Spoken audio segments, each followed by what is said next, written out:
اللہ کے رسول علیہ السلام نے ہم سب کو سبق دیتے ہوئے فرمایا کہ دو چیزوں کی وجہ سے اللہ پاک دلوں کا زنگ اتار دیتے ہیں۔ جس طرح لوہے کو بھی زنگ لگ جاتا ہے،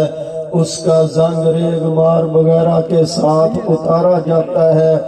دلوں کو بھی زنگ لگ جاتا ہے۔ دلوں کا زنگ دو چیزوں سے اللہ پاک اتار دیتے ہیں۔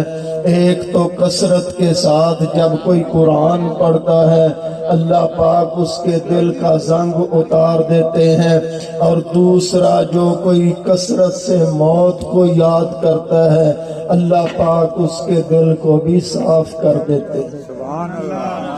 توجہ میری طرف، اللہ پاک جس کے دل کو صاف کر دیتے ہیں اسی دل کے اندر عقیدہ توحید آتا ہے۔ جس کا دل صاف ہو جاتا ہے اسی دل کے اندر نبی علیہ السلام کا پیار، نبی علیہ السلام کی سنتوں کے مطابق عمل اور زندگی گزارنے کا جذبہ پیدا ہوتا ہے۔ ہمارے پیغمبر علیہ السلام نے ہم سے محبت کرتے ہوئے، پیار کرتے ہوئے ہمیں سمجھا دیا کثرت سے قرآن پڑھا کرو اور کثرت سے موت کو یاد کیا کرو۔ کل نفس ذائقۃ الموت، ہر چیز نے، ہر جان نے موت کا ذائقہ چکھنا ہے۔ کل من علیہا فان، دوسرے مقام پر فرمایا ہر چیز کو فنا ہے۔ زمینیں کتنی بڑی بڑی ہیں ایک دن ختم ہو جائیں گی، آسمان کتنے بڑے بڑے ہیں ایک دن ختم ہو جائیں گے،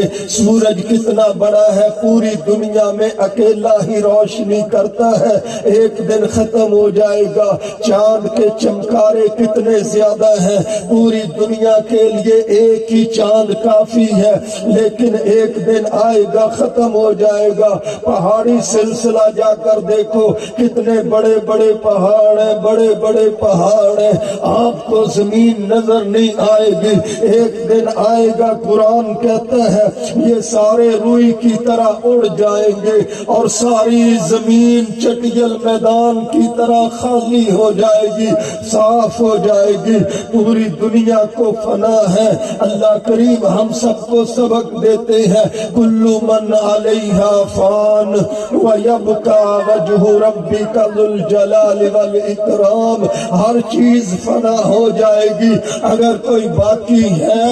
یا باقی تھا وہ تمہارے رب کی ذات ہے جو فرشتہ روح قبض کرتا ہے۔ اللہ کریم آخر کے اندر پوچھیں گے اب دنیا میں کون باقی بچا ہے، وہ فرشتہ کہے گا اللہ کریم میں ہی بچا ہوا ہوں، رب کریم فرمائیں گے تو بھی مر جا، وہ بھی مر جائے گا، اور موت کو اللہ پاک جنت اور جہنم کے درمیان رکھ کر ذبح کر دیں گے، موت کو بھی موت آ جائے گی، ساری دنیا ختم ہو جائے گی، لیکن اللہ کی ذات کو بقا ہے۔ ہمارے پیغمبر علیہ السلام نے ہمیشہ کلمہ پڑھنے والوں کو اور جو کلمہ نہیں بھی پڑھتے تھے ان کو بھی اپنے رب کی ذات کی طرف جوڑا، اپنے رب کے مقام کی پہچان کروائی، اپنے رب کے ناموں کی پہچان کروائی۔ ہمارے پیغمبر علیہ السلام نے ہمیں محبت دلاتے ہوئے فرمایا اللہ کے ایک کم 100 نام ہے، اگر کوئی زبانی یاد کر لیتا ہے، اگر کوئی زبانی یاد کر لیتا ہے اللہ کے ایک کم 100 نام جو کوئی زبانی یاد کر لیتا ہے داخل الجنہ، اللہ پاک اس کو جنت میں داخل کریں گے۔ سبحان اللہ۔ اس سے اندازہ لگاؤ اللہ کی شان کتنی زیادہ ہے،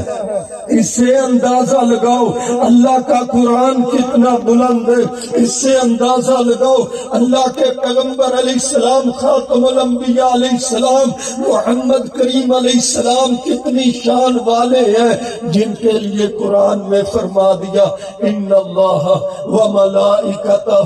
یصلون علی النبی یا ایھا الذین آمنوا صلوا علیہ وسلموا تسلیما۔